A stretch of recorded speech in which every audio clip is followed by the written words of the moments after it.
It's always nice to be invited from a sphere outside your own specific area of expertise, and I very much look forward to our debate. So let me start with this notion of global law and global justice as I've set it up.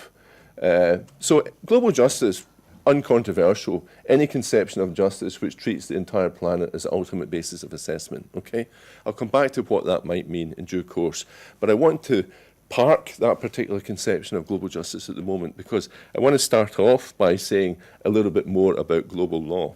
Okay, now a lot of the people who have commented on my book on global law have been somewhat puzzled with my definition, which is any endorsement of or commitment to the universal or global and general warrant of some laws or some dimension of law.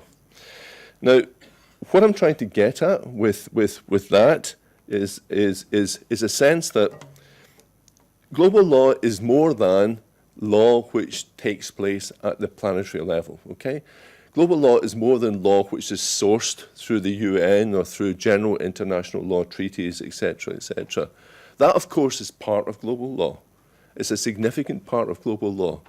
But I think it's a mistake that some people make to see that that's the only aspect of global law. My point is that global law is actually better defined, not in terms of its source, but in terms of its destination. I'll say a little bit more about that in a moment, but my sense is that we understand global law better if we see it in terms of what the impact of it is, that any law which is general in nature or which has universal claims or universal aspirations should be understood as global law. Now, I want to say quite a lot more about that in a moment because it's important, it's quite central to what I want to say. It's not supposed to be some optimistic thesis that somehow all law is somehow global and universal, not at all.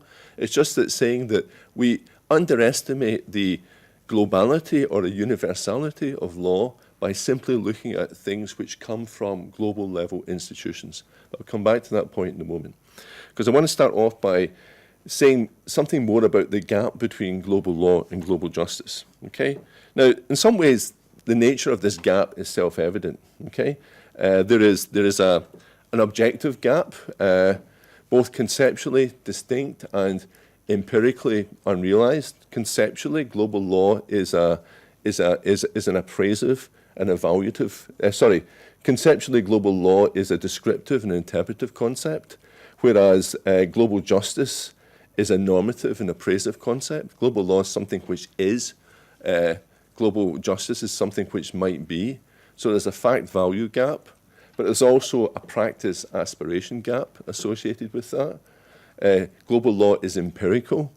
Global justice is aspirational. So there's a sense in which we have to accept that there's an obvious gap between global law and global justice. You might say, well, that's such a self-evident point. Why do you even need to point it out? Well, the reason I do is that when I started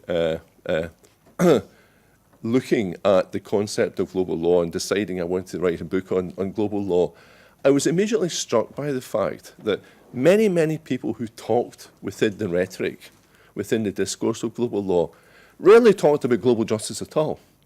Either because they just weren't interested in it, right? They didn't see that as relevant to what they were talking about, or because they somehow thought that they already, by talking about global law, they were talking about global justice.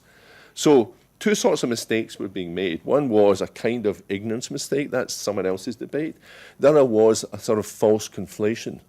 You know, so often people who talked in terms of global law often already saw themselves on the side of the angels, so to speak, as people who were speaking in the name of something called global justice, because law and justice would effectively be on the same side. So there was a real fuzziness in this kind of understanding of what was going on, the relationship between global law and global justice. So I thought about this a little bit more, and I thought, what does this have to do with? So this has to do, I think, with the other part of the gap, which is maybe more socio-psychological than simply normative. That there's a gap in orientation between those who talk about global law and global justice, which kind of reinforces the objective gap, which I already spoke about. So what I see in the attitude of people who use the language of global law, whether it be global administrative law, global constitutional law, global environmental law, dare I say so? We'll come back to that, is a number of different positions, right? A number of different attitudes. It's not just one attitude, but it's a number of different attitudes. One is what I would call a kind of institutional pragmatism, a sort of professional, hard-nosed, kind of can-do perspective, okay? A second is what I would call a kind of Eurocentric or unanchored idealism, that we have we have the tools to remake the world, we're in control of the law, this is what we can do. We can do this kind of blue skies thinking in legal terms. And the third is what I would call the kind of radical critique, those who see law as somehow being powerless, law as being buffeted by wider social and economic forces, law as being the tool and the instrument of global injustice, okay? And we all know, living in the legal world, that we see all of these positions all of the time, the institutional pragmatism, the unanchored or Eurocentric idealism, and the radical critique. And my point is to say, is not to criticize these positions, but to say that each of these positions is different, and also each of these positions has a kind of pathological cousin, or has something which can, each of these positions can congeal into a somewhat unattractive position. The institutional pragmatism sometimes congeals into a kind of embedded legalism, a myopia where people can't see the wood for the trees. They're only interested in a particular area of expertise. Unanchored idealism can somehow congeal into a kind of naive utopianism, okay? That somehow you paint pretty pictures without any understanding of the real life conditions which would stop these. And of course, radical critique can somehow congeal into the opposite of that, a kind of structural fatalism, that nothing good can ever happen through law. And often these positions are kind of in negative thrall to each other. That the structural fatalists get their energy from criticizing the naive utopians, and the naive utopians get their energy from criticizing the structural fatalists, okay? And the institutional pragmatists are somewhere in the middle. But my point is, you have all of these attitudes, and it's not that all of these attitudes exist on the side of global law and not on the side of global justice. You have some of these same attitudes on the side of global justice, but I still think there is a big gap. The lawyers, there's far more by way of institutional pragmatism on the legal side. When you go to the global justice debates, it happens elsewhere. In the academy, it tends to happen in different faculties, in politics faculties or philosophy faculties, wherever it might be. Even within international relations, it tends to happen in different places. And increasingly, as a language of global law, no one talked about global law 25, 30 years ago. Lots of people talk about it now. As a language of global law has developed, it's become increasingly striking, as I said, that it's not necessarily seen as something which is accompanied by or which leads in some sort of unproblematic way to some conception of global justice. Okay, now, so let me just briefly say some things about my own conception of global law, because not all of this is relevant to your concerns, but I have to give some kind of broad overview here, otherwise I won't be able to explain to you the bits which are relevant to your concerns. So remember what I said, the way that I define global law is that it's not just about sources. It's not a pedigree conception of global law, that global law has to come from the globe as a whole. Of course, it can do that. It would be crazy to disregard planetary level law, UN law, world order treaties, general principles of international law, international customary law, jus cogens, etc., etc. These are all general, global-wide features of law, and obviously they have to figure within any conception of global law. I would never deny that. But alongside these, there are other aspects of law which have global ambitions. So we often have, we know it from the area of criminal law, for example, we often have single sites, which may be at a national level, where universal jurisdiction over certain types of crimes is claimed. What's involved in that kind of claim? Well, what's involved in that claim is precisely a claim to the universality or global and general nature of the normative rule that we're dealing with, okay? So my point is that a lot of global law, if you want to oversimplify it, is as much bottom-up as it is top-down. Or it's as much, let's say, horizontal as it is vertical. It happens between and across systems. And as I say also in my third point, most prominently we actually think of global law as some kind of intersite flow between states, but also between other private or hybrid sources, and also what I call the jurisgenerative source of legal academics and practitioners. What I'm getting at here is the fact that if you think about some, and we'll talk about how some of this applies in global environmental law in a moment, but if you think about some of the key principles, principles that we think about within global law, say administrative law concepts such as proportionality or natural justice, or concepts within international human rights law, etc., etc. If I were to ask you the question, where does that come from, right?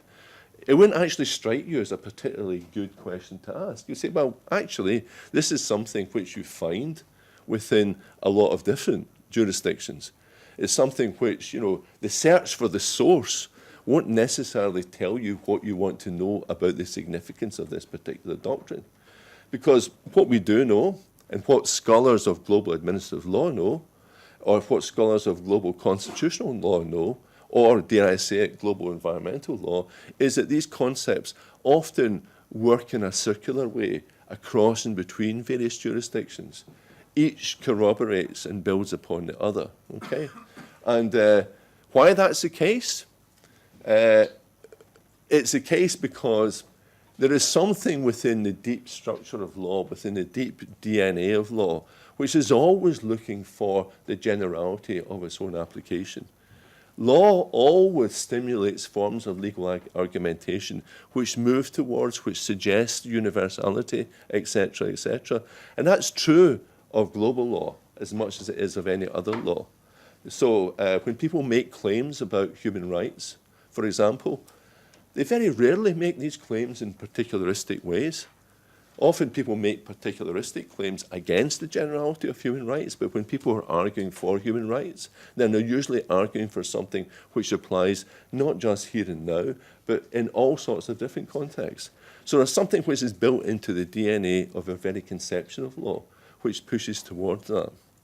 And my point is we don't really understand global law unless we take that into account, okay? So we can't, in other words, if we have a model of law which says there's a few big international treaties, even world order treaties, where people come together, and beyond that, it's all difference and conflict and different perspectives, and that's how we should understand it. I think that's wrong.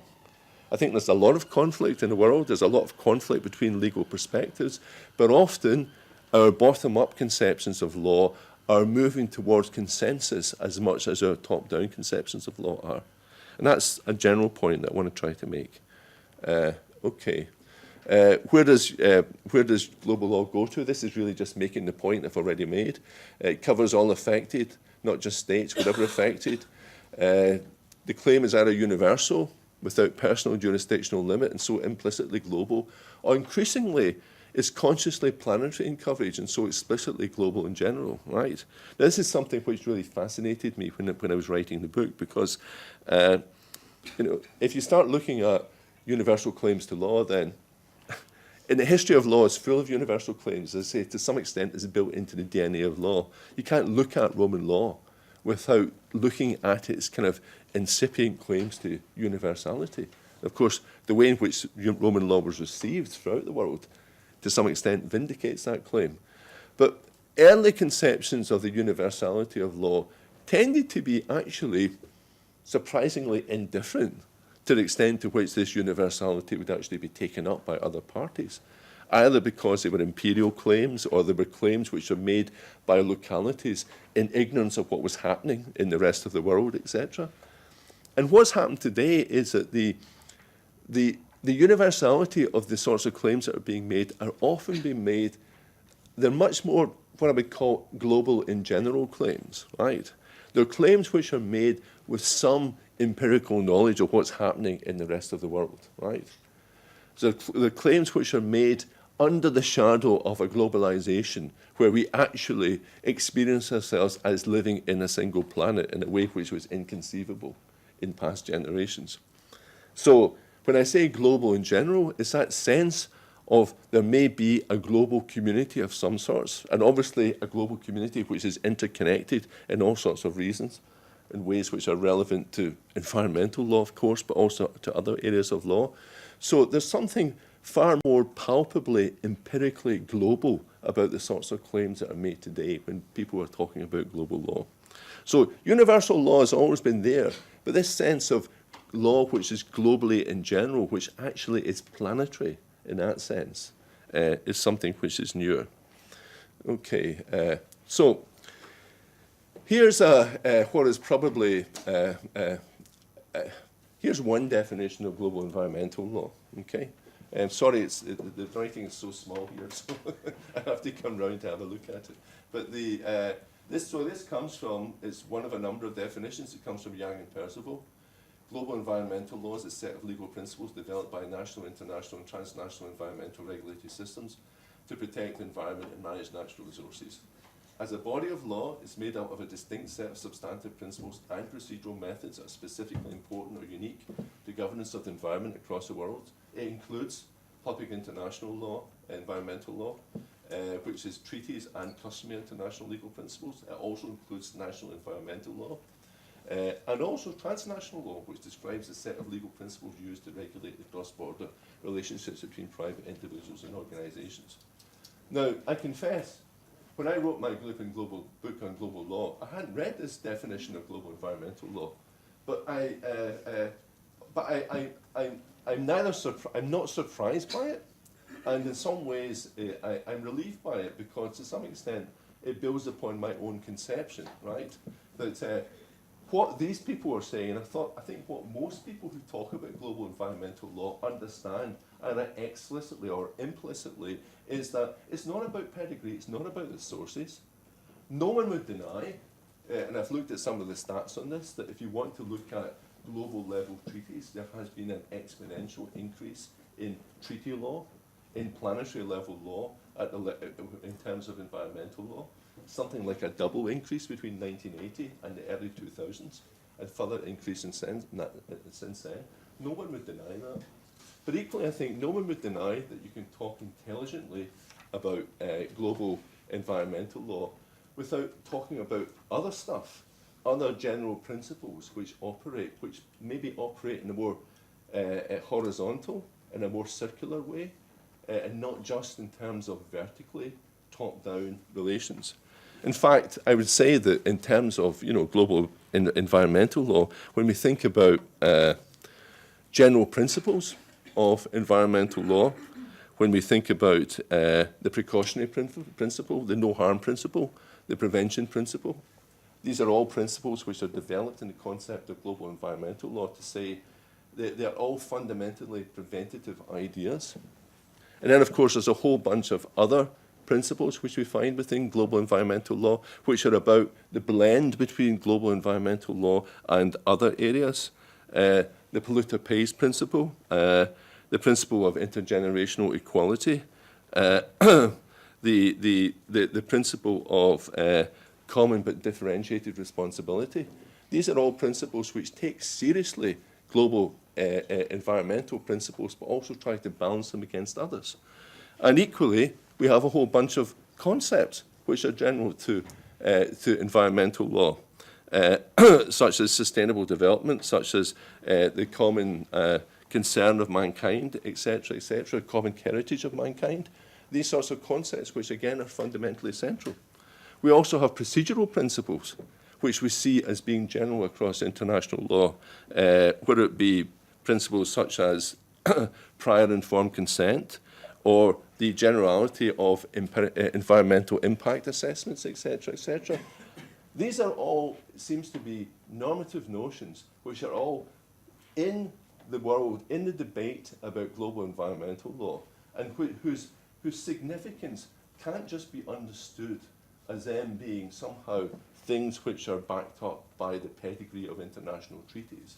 They have a bottom-up, a circular significance which goes beyond that. Okay? So my point is that global environmental law is actually a good example of this. I would also say that, and this is also relevant to what I want to talk about shortly, global environmental law, what is it? What is it? Is it a discipline? Is it an academic discipline? Is it a body of law? You know, is it something which we teach? Is it something which somehow can be organized as a separate body of law? Who constructed it and why? Was it constructed just for educational purposes? Or was it constructed for political and normative purposes beyond that? Who put that label on it? Who decided that that label was more important than simply the label of international environmental law? These are all questions which the danger is people take the answers for granted because you live inside the answers to these. You're inside the house which has answered these questions, but they're actually really interesting questions because notions like global environmental law have developed coincidentally with notions like global constitutionalism, global administrative law, global human rights, etc., without necessarily the participants in all of these debates recognizing that what they're doing is participating in a broader trend which involves other areas of law as well. So something interesting is going on here, and that's one of the things that we have to try and look at. Okay, sorry, I'm throwing a lot of ideas at you too quickly, but I did tell you that in advance. So, okay, this is more to do with the detail of my approach when I go into the nitty-gritty of what I mean by global law. And what I say is I divide global law into a bunch of different species, what I call species of global law, which in turn can be subcategorized into what I would call convergence-promoting conceptions of global law, based upon a conception of the legal world as a hierarchy or as a kind of framing singularity. And these terms, the pyramid, the umbrella, the vessel, and the thread, these are my terms, and they're the terms that I used to describe the metaphors or the images we use to try to create the world as one single whole in legal terms. But I also make the point that alongside these, there's a whole bunch of what I call divergence accommodating conceptions of the legal world as something which involves heterarchy or plurality, okay? And there, global law is doing a slightly different sort of job. It's a chain between different areas of law. It's a segment. I'll talk about the segment in a moment because it's very relevant to global environmental law. Or it's a flow which is coming from history, or it's a thread. In all of these cases, the underlying assumption is a world of normative difference, where global law comes in as a kind of minimal clotting element between these differences, which pulls things back together again. So what I'm saying is that behind this notion of global law, there are two quite fundamentally different images of what law can do. One is about convergence promotion. It's about a strong, robust form of normative universalism. And the other is about a kind of ordered pluralism, bringing different elements together in a kind of minimalist way, okay? So, very briefly on this, under the convergent species, and sorry, I'll just run through this because a lot of this isn't necessarily relevant, but we have structural ideas, UN treaties, other international treaties, etc., where we think of law very much as a substantive pyramid under what I would say, the kind of received narrow version of what global law should be. And remember, this received narrow version is very, very important because it's one which contributes to a lot of kind of cynicism or pessimism about the nature of law. Because people think unless we have this received narrow version of global law, then law is always going to be about difference within the world, which is a point I'm trying to deny. There's also a formal form of top-down approach where it's more about the formal unity of the legal order, of the international legal order, and the debate between singular systemness and fragmentation within international law, which tends to revolve around general principles, jus cogens, obligations erga omnes, secondary rules of interpretation, etc., etc. But again, it strikes me, and again, I would love to have a discussion about this, how interested international environmental lawyers tend to be in this. A lot of good international environmental lawyers also wear a formalistic hat, where they become very interested in these sorts of debates as well. You know, they become, partly because some of the some of the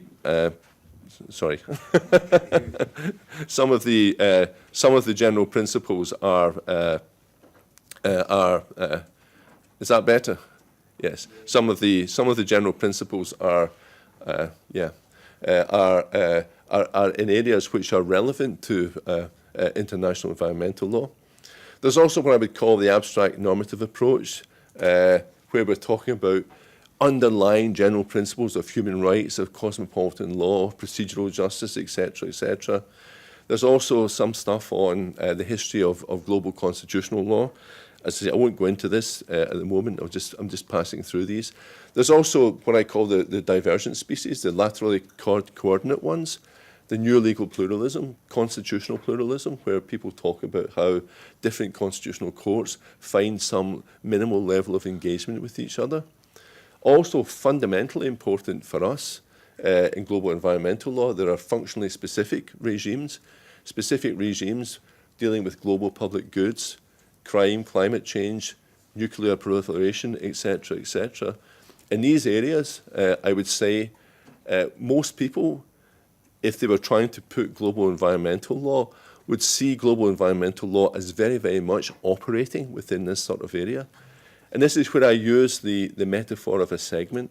Think of an orange split into segments, okay? So there's a sense that you can't understand the segment except in terms of the globality of the whole, but you still just have one segment of it, okay? One part of it, one particular slice. So what people are often claiming when they claim these sorts of ideas about global digital law or global environmental law is that somehow they're holding some slice of the global whole, some segment of the global whole, okay? There's also a lot of new hybrids where lots of notionally disparate areas of law flow into each other. People recently have used terms such as a new law of peace or humanities law, where they bring together human rights law, humanitarian law, international criminal law, etc., etc. And also, again, there's a historical discursive approach in areas such as global administrative law. Global administrative law, again, is predicated upon a notion of difference, but also a sense of somehow that we can bring difference together through borrowing and adapting some certain general principles of administrative law, the duty to give reasons, natural justice principles, etc., etc., from the national to the transnational context. So my point is that we have global law in all of these different areas, right? And the way in which people think about global law cuts across all of these different sorts of areas, right? So there's no right answer here. What we have is a whole different range of ways of imagining global law. And within these, we can see global environmental concerns across quite a few of them, certainly in terms of the formal and structural convergence ideas, but also in terms of what I would call the segmentary approach. We see a lot of people who develop notions of global environmental law within these different sorts of contexts, okay? And the reason I'm saying this is that there's no right answer to what global law is. Global law is an imaginative exercise by which we try to rethink of law in global terms along these different sorts of trajectories, okay? But it's not just a work of the imagination. It's not just a work of the imagination.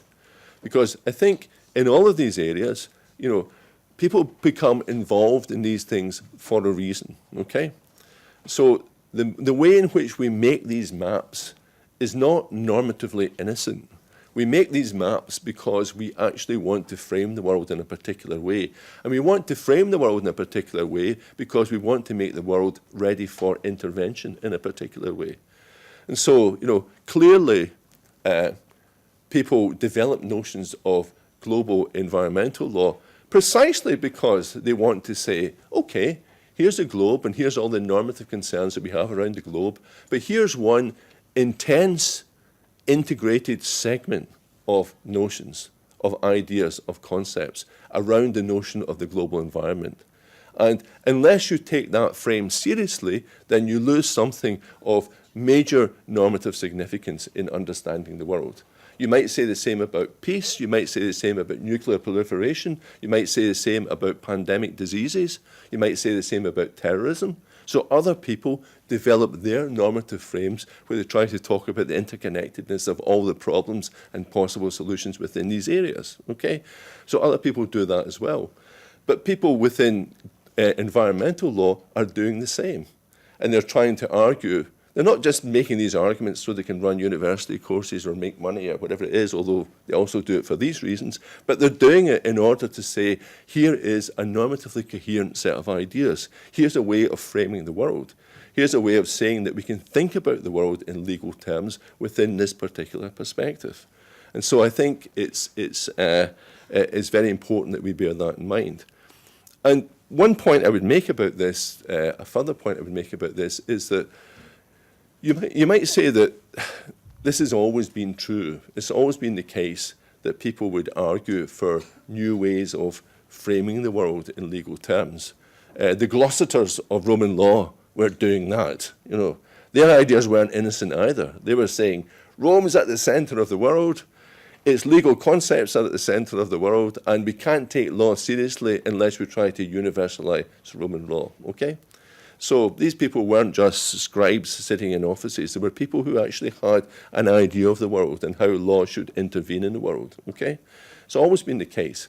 But one thing I think is certainly true is that as we move away from what I would call the kind of, to use another image, the box matrix of a sovereignty, state-centered world, as we move away from that, okay, that view of the world, however flawed, however one-sided, however much in favor of the global north against the global south, actually gave a principle of organization of the legal world in state-centered sovereigntist terms. Okay? It gave a frame, right? It wasn't that it was frameless, there was a frame, but the frame was state-centered. What all these new global ideas are doing is saying that that state-centered frame is no longer sufficient, right? But now that we can't rely upon that state-centered frame, we have to have a whole bunch of other organizational devices, ways of framing the legal world, which to some extent are in competition with each other. And also to some extent, they're in competition with the residual idea of a state-centered frame of law as well, okay? So this is a lot of what's happening, you know, within that. And so suddenly, I would say that as global jurists, as people who are thinkers about law, who are teachers of law, who try to take law seriously as a normative idea, we find ourselves, not through our own genius or intelligence, but just through global circumstances, as being in positions where actually our work in reframing the legal world is more significant than it has been in other generations and other times. Okay. So I'll just, I don't want to, just basically, I'm just going through some other features there of global law and just reiterating what I've said to you over the last few minutes and how it's about contestation of deep principles, how it's about a whole range of different rhetorics which are coexisting, etc., etc. But anyone who wants, I think you have access to all of these PowerPoints, or if you don't, then I can give you access, because I actually want to move on, because we're already running short of time, to the other part of my presentation, which has to do with what does any of this have to do with global justice, okay? Now, the first thing I would say about that is that there's something within the very DNA of global law, right? The way that I'm talking about it, which is more justice sensitive than it might otherwise be, okay? If you're in the business of saying, so let's say you inherit a course in environmental law 30 years ago, and you see that it's a state-centered course, and you say, that's not satisfactory, right? It's not satisfactory to have a state-centered conception of environmental law, given the number of transnational externalities we understand within environmental law. Now, even to say that involves a kind of normative claim or normative assumption, right? That what we're concerned with here is the way in which the environment does not respect sovereignty-centered boundaries within the world, okay? So even to say that, even to set up your course or whatever it is, you're already making that kind of normative claim, that normative assumption. And my point would be that within global law, even though there are people who I say are quite compartmentalist about it and who are not, or say they're not interested in the bigger questions, I would say generally speaking that the movement towards a global legal discourse is a movement towards an opening towards more normative conceptions, an opening towards ideas of global justice. It might not be a particularly wide opening, but there is an opening there.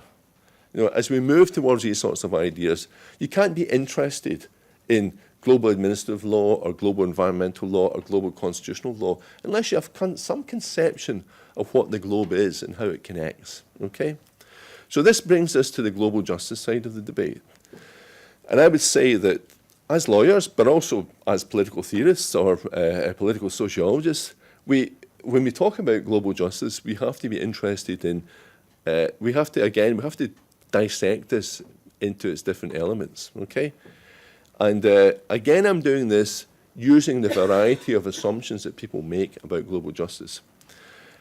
And to have a kind of fully developed conception of global justice, you really have to have an answer to all of these four questions simultaneously. First of all, for and by whom? Who are the subjects of global justice? Okay? Who are they? Who are the people we're interested in when we talk about global justice? Second question, which is related to the first one, and I'll go into all of these in detail in a moment, is how are these people connected? These subjects, we call the subjects of global justice. What's the morally relevant connection between these people? Okay. The third question, again, one which is often neglected, is what's the extent and depth of coverage? When we talk about global justice, how much are we penetrating into the everyday lives of people? Okay. And the fourth one, particularly relevant to global environmental law, is what is the internal structure of justice? Okay? Is justice just one idea? Is global justice just one idea, or is it a bunch of different ideas? Can we coherently talk about a kind of global conception of global justice, so to speak, or is it a bunch of different ideas which are somehow connected in a much looser way? Okay, so let's look at these, right? So constituencies for by whom? So either we think of, when we talk about global justice, we can think of one of three things, right? Either we have a single justice community for the whole globe, okay? Or we have a plurality of justice communities of aggregate, and the global justice is just an aggregate of local or other forms of justice, okay? So what we might be saying there is that global justice is actually just an aggregation of the justice communities of the 192 states within the United Nations, okay? It's just an aggregate conception. Or we have a third conception, which is what I call the compound conception. That when we think about global justice, actually what we're thinking about is a compound. It's a mix of discrete communities plus a holistic level. And I would say that most of the people, most of the time, when they're talking about global justice, are talking about this, okay? They're not talking about, there are some idealists or structural fatalists who are only ever interested in the single justice community, that it's always about one world, it's never about anything else, okay?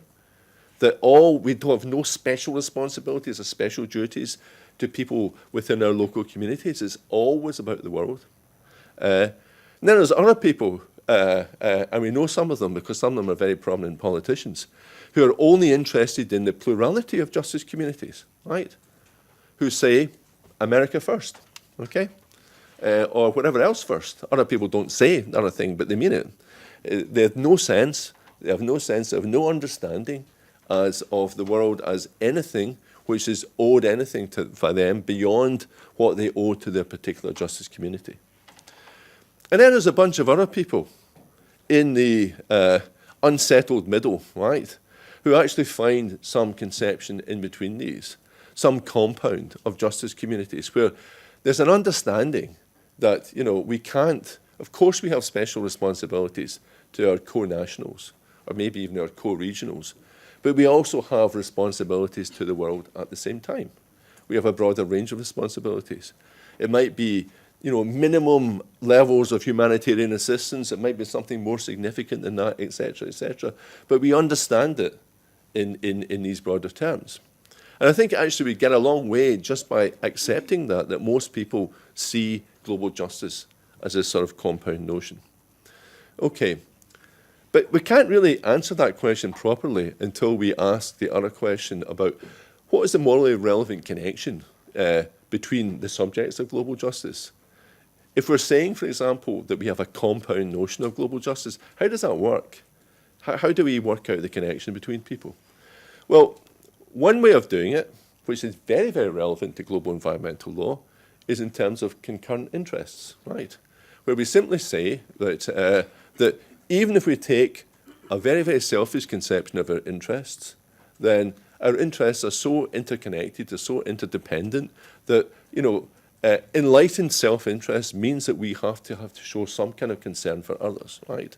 So clearly when we're talking about climate change or other forms of significant environmental degradation, just as if we're talking about pandemic diseases, just as we're talking about nuclear proliferation, there is a sense in which, we understand that our interest in the whole is something which flows necessarily and inevitably from our concurrent interests, okay? And of course, if for technical and other reasons the world becomes more interconnected, the global becomes more general, then this is something which becomes more significant, okay? A second model, which I've always associated with writers such as Thomas Pogge, for example, is the mutual responsibility model, which says, look, it's not just about concurrent interests, it's about who owes what to whom for all sorts of deep historical reasons. And so you start with a conception which says state sovereignty is not an innocent idea. State sovereignty gives all sorts of treaty, arms, resources, and other privileges to states over other entities. The history of international law is the original sin of a few states, giving these sorts of powers to themselves in the global north against the global south, et cetera, et cetera. International law continues to sustain itself today through this unwarranted, perhaps, privileging of state sovereignty. And if we want to respond to this in a principled way, we do it in terms of mutual responsibility. So mutual responsibility says that the world of states is an artifice, is an artificial construction. And if we get beyond that artificial construction, our mutual responsibility is to alleviate, to compensate for it, to right the harm which is caused by that artificial construction in the first place, okay? So when Thomas Pogge, for example, says, we have stolen these resources from the other part of the world, or we are responsible for the environmental degradation in the world in general, he's making these sorts of claims. He's not just making a claim about interconnectedness, he's making a claim about the way in which certain sovereign units use certain artificially self-constructed privileges in ways which affect others, and how the principled approach of global justice is somehow to correct for this. The third way of thinking about this is in terms of common concern. Common concern is in a sense, it's a much simpler idea. It's a deep cosmopolitan idea which says, it's not just about our concurrent interests, and it's not just about our feelings of guilt. It's just about the fact that, we're all members of the same species. We're all members of Peter Singer's ideas, for example, are very much in that area. We're all members of the same species, one world, one species, and so our common concern should not be towards those with whom we have any special affinity. It should be towards everyone, okay?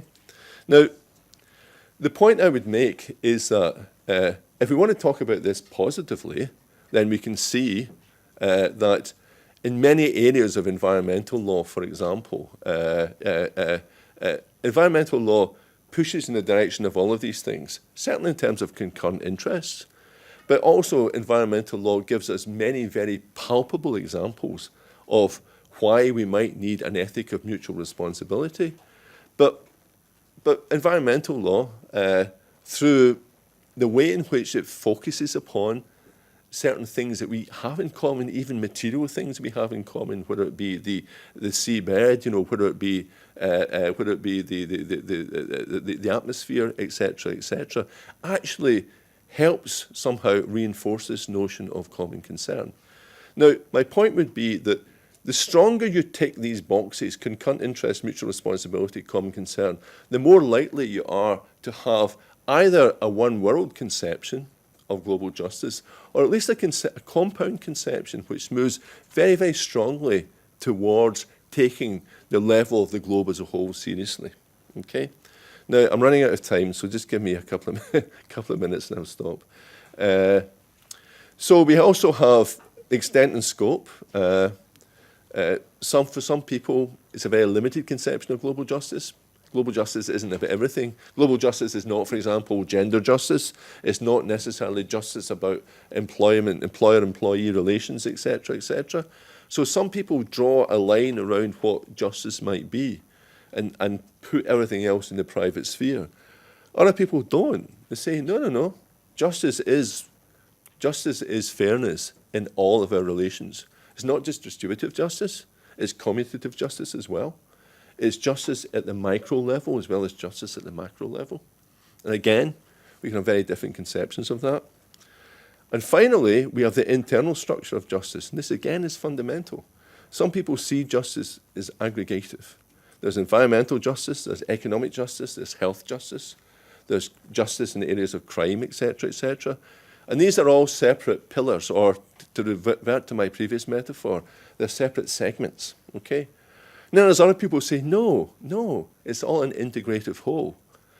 We cannot see these areas as being autonomous from one another. One necessarily impacts upon the other, and any value there is in intervening in one area is diluted, or even somehow perverted unless we intervene in other areas simultaneously, okay? So all of these different conceptions go into our ideas of global justice. And I've run out of time, so I'm going to end simply by saying that depending upon how you think about the relationship between these different sorts of ideas, you can have a very, very different conception of how global law relates to global justice, right? If you're a bit of a utopian, some might say a naive idealist, you might see global law as somehow constitutive of global justice. Blue skies thinking. People often, and have done throughout history, still use law as a way of writing ideal plans, blueprints for the world. Because law is the way in which we think about regulation, design, planning. And so people continue to do that, often in ways which can be somewhat naive. So, and we all know this from certain areas of international law, certain ways of thinking about international justice, that sometimes law is treated as, as a kind of blue skies draftsmanship, okay? Or we can have a compositive notion of law, where we see law as somehow being something which can compose global justice in bits and pieces, okay? It's more modest, but it's a section which says, look, we're global environmental lawyers, we can deal with global environmental justice. That's part of the composition of global justice. And that building block has its own value, even if the other building blocks are not in place, okay? There's a collateral conception of global justice, which is far more marginal, which is much more state-centered, which says, actually, global justice is just a shadow on the edge of the performance. Most law is state-based. And if it has some collateral global benefits, well, so be it. That's good, but that's not really what law's about. Then there's a contingent conception, which is even more cynical, which says, look, law's got nothing to do with justice at all very much. Law is just what comes out of certain meetings of the powerful in different contexts. It has a massive internal variety, and give up on trying to think about having any coherent conception to something called global justice. It's a purely contingent conception. Then there's fifth one, they all begin with C, the compensatory approach, which is a little bit like the the compositive approach, which is saying that, well, we do see the world as joined up in ways, all these different conceptions of justice is joined up, more so than the compositive approach. But nevertheless, we do see certain values in putting together certain conceptions of justice in certain areas. Don't make the best the enemy of the good. Work within your particular areas, and you can at least compensate for many of the world's global injustices. And then, of course, there's a culpable approach, which I think is the approach which we would associate with the structural fatalists, those who take the other approach to blue skies legal thinking, who see law as something which is always inevitably going to be a tool of the powerful, an instrument of the powerful, something which suffers from the original sin of being in the hands of the powerful, and so something which is the problem rather than a solution when it comes to global justice. So anyone thinking about a relationship between global law and global justice has to somehow take themselves through that list and think about what for them is the more coherent way of thinking about the relationship between these two ideas. And my very final slide is simply to say that within global environmental law, and I say this entirely as an outsider, that the constitutive has triumphalist or utopian tendencies, culpable shows structural fatalist tendencies, and so people who are often active within global environmental law wouldn't be taking either of these perspectives necessarily, nor would they be taking the collateral one, because the collateral one is the one which is very, very state-centred. And one thing that global environmental lawyers are not is state-centred. Okay, there's no area of law where it's more palpably absurd to be state-centred than environmental law, so that wouldn't be the case. So instead, the compositive and compensatory approaches, I would say that if people had to examine where they are in terms of thinking about what global environmental law can do, they can either see it as part of a more compositive structure and a more disaggregated conception of justice, which is quite an optimistic view, or at least they can see themselves as compensating, as making a significant move in compensating for certain more general global injustices. And I simply add by saying lawyers, and that's all of us, remain important as chroniclers, doctrinal constructivists, and also people who help frame this very debate and our solutions to these problems. Okay, thank you.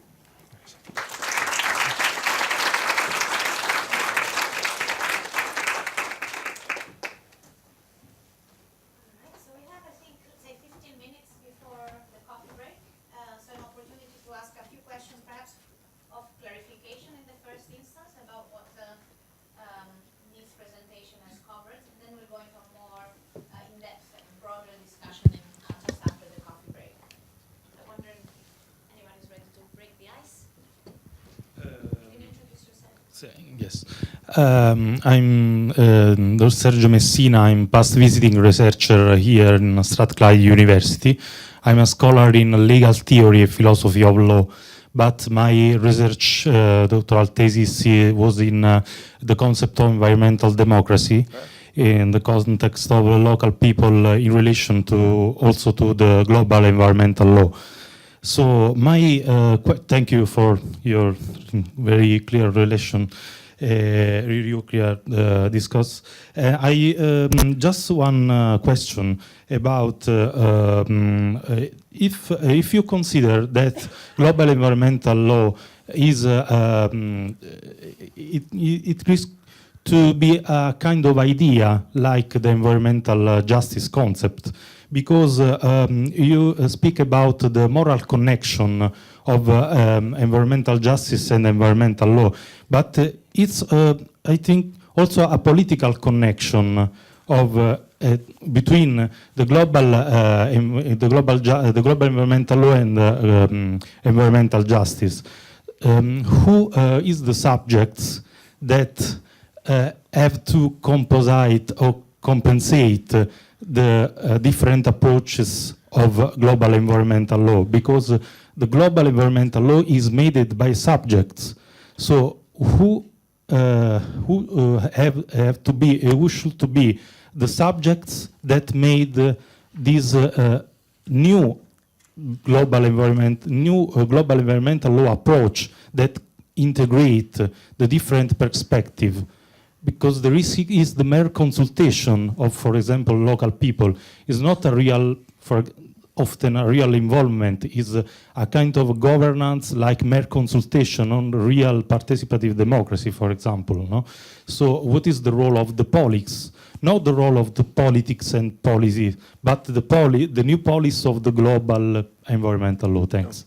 Okay, it's a really, really good question. Thank you. Can I? It's a very serious question as well, so I'll try to give it a serious answer. The way that I try to talk about these images, these conceptions of global law, is very much about what I call the kind of discourse, right? The framing of it, the way in which it's framed through language, a certain set of ideas. Now, in ways in which I didn't have time to go into, I talk about the intimations of law, about how these sorts of ideas they're not just distant conceptions of what the law might be, but nor are they necessarily fully fledged operational ideas, but they're ways of framing the law. So my notion would be global environmental law or global administrative law. They actually contribute to what the law means by providing some kind of internal coherence, etc., and some kind of momentum towards bringing different sorts of areas together, okay? Now, your question is, but who are the subjects? So what I'm trying to avoid there is either a pure instrumentalization of this, where there are puppet masters somewhere, right? Politicians or other people who are somehow framing this and it's all entirely within their control, or a pure formalization of it, where it's just about the judges and it's just about a few scholars, etc., right? What I'm saying is that all of these people, the politicians, civil society, the judges, the lawyers, all operate within this discursive space, which they're also making at the same time, okay? So no one coming to, no one who's interested in environmental justice today comes to a tabula rasa, okay? They come to something which is already framed in these terms by lawyers, by politicians, by international diplomats, to some extent by civil society. And their debate is one in which they have to take that frame as already there for granted. They can then try to revise it, they can try to change it, they can try to widen it in all sorts of different ways, but they can't make it anew, right? So the point is that the subjects aren't at the center of my conception. Different subjects contribute to these different frames, and different subjects are limited by these sorts of frames as well. So these frames are frames which I think are framing mechanisms which are relevant both to politicians and to lawyers. Okay.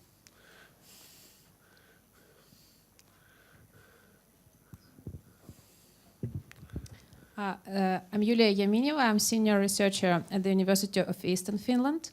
My own work concerns mainly international climate change law, but the question wouldn't be on climate change. So global law is, as I understand it, is a manifestation of the trend towards globalization. And now, of course, we are witnessing a reverse trend.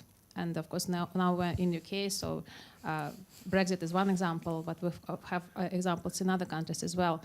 So how does this, the reverse trend towards nationalism, how does it affect global law? Okay. Well, I think that we could debate what globalization is all day, but I think the best definitions of globalization are always about our openness to the global ramifications of local action, right? They all emphasize that. And so globalization, if you define it in these objective terms, always has within it two possible sets of responses, right? One is to embrace that openness, and the other is to be scared of that openness, to reject it, okay? So I would say that Nigel Farage and Donald Trump are as much products of globalization as anyone else, because what they do is they represent a nativist conception which says, okay, in the face of this, in the face of this wider knowledge, etc., in the face of this, of our awareness of global interconnectedness, rather than embrace it, we want to actually have to make some kind of nativist counterpoint to that and put our own people back first, etc., etc. In other words, I would say that insofar as globalization has a relationship to, let's call it, global administrative or political projects, it's always a difficult relationship. The winds will always be buffeting from both sides, right? We always have to understand globalization as something which will always provoke its own countercurrent. Now, I would say that many transnational politicians, administrators, etc., and I think the European Union is a good example, at various points in recent history have lost sight of that, have become complacent about it, have failed to understand, that there always will be nativist elements which feel left behind within that. And one of the interesting things about the politics of the last 2 years is the way in which people are rushing to come to terms with that and try to think it through in different sorts of ways. So I think it was always there. I don't think, I think it would be to mistake globalization, which is a long trend, for the balance of global institutional politics, to say that what's happened in the last couple of years is about the decline of globalization. I think it's just a new manifestation of globalization in the political sphere.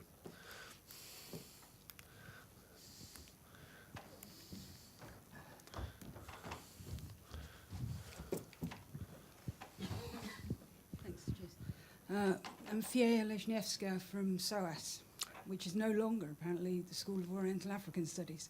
They've got rid of that. So, It's just SOAS now? Yeah, it's just its own acronym, yeah? Yeah, they've given up the... Okay. I heard it on the radio the other day, anyway.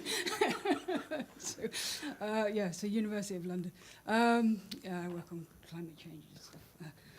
So early on, one of your points about the sources was you were saying your interest is looking more at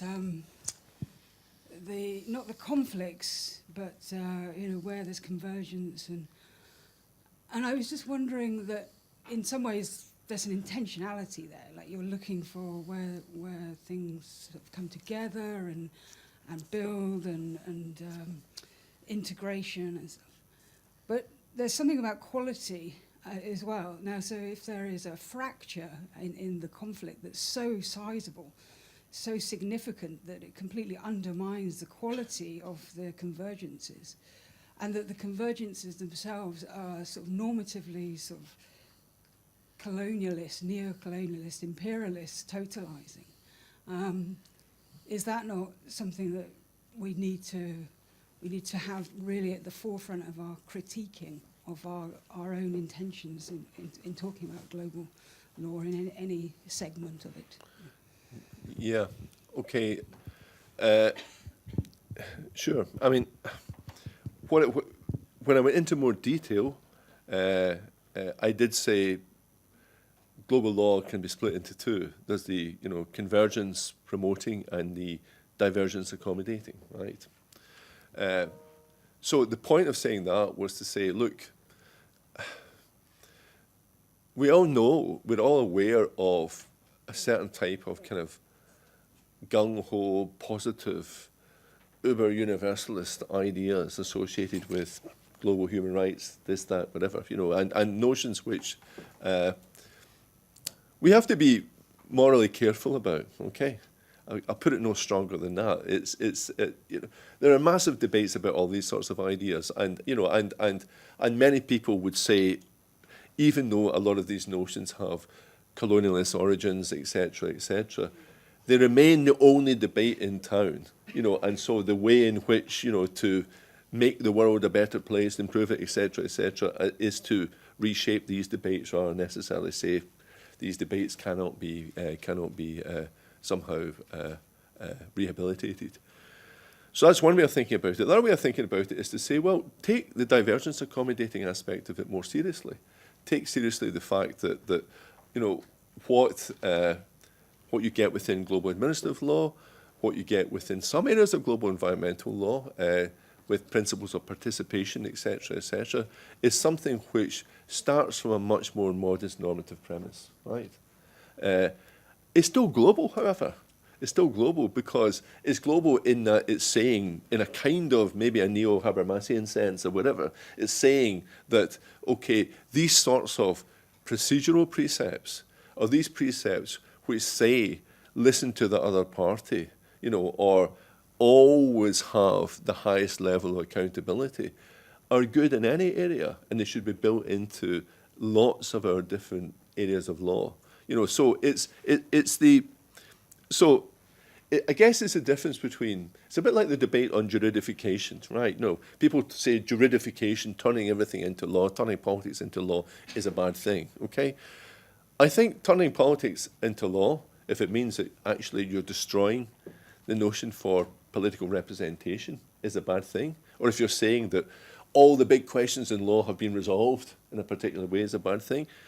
I think turning fugitive power into law is not a bad thing, right?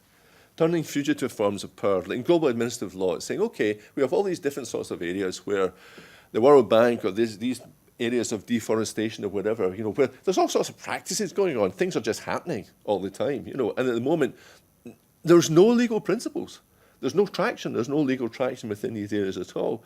In these areas, juridification is actually quite a good thing, because it's something which says, okay, at least now we have some notion of this as no longer simply being a fugitive form of power, but a form of power which we can actually somehow try to discipline through law, but not through law as controlled by powerful agents necessarily, but through new agents who are empowered by that sort of law.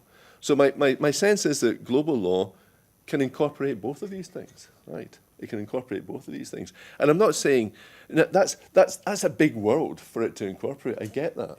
You know, that what I'm calling global law is very, very expansive, and it covers a whole range of different conceptions. But I think that's one of the things that we have to grapple with.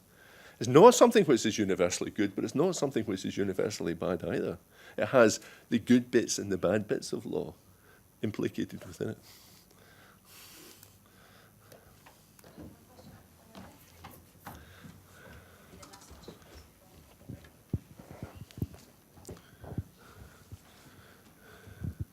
Hi, thank you very much.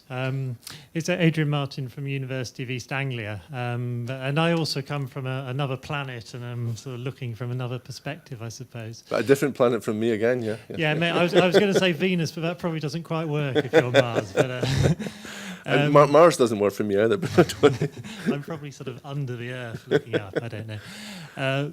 But anyway, I mean, I sort of come from. I work on global environmental justice issues. But probably not so much from a sort of normative perspective, in a sense that I'm not translating philosophy into ideas of justice.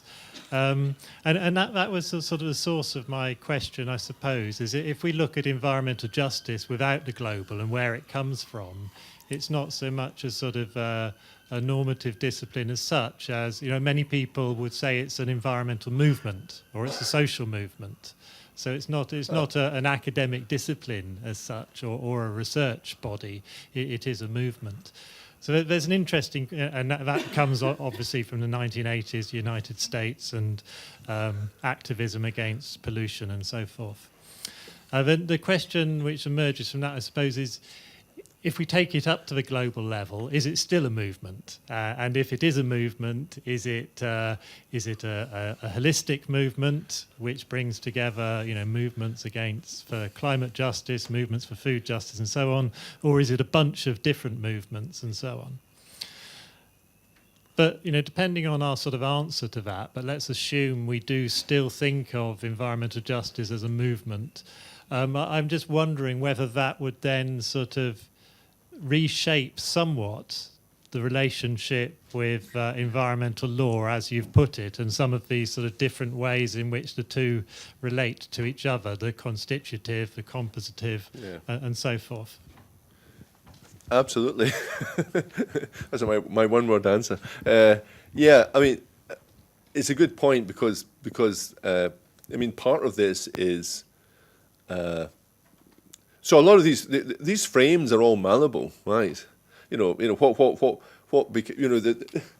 is no pre-empirical answer to the notion of whether it's better to think of these things as being closely integrated as opposed to being to some extent aggregative. Obviously, we can argue all the time about the connections between the economy and the environment, etc., but to the extent that part of what happens is what we make of it politically, then there is a sense in which the fate of these questions to some extent is in our hands.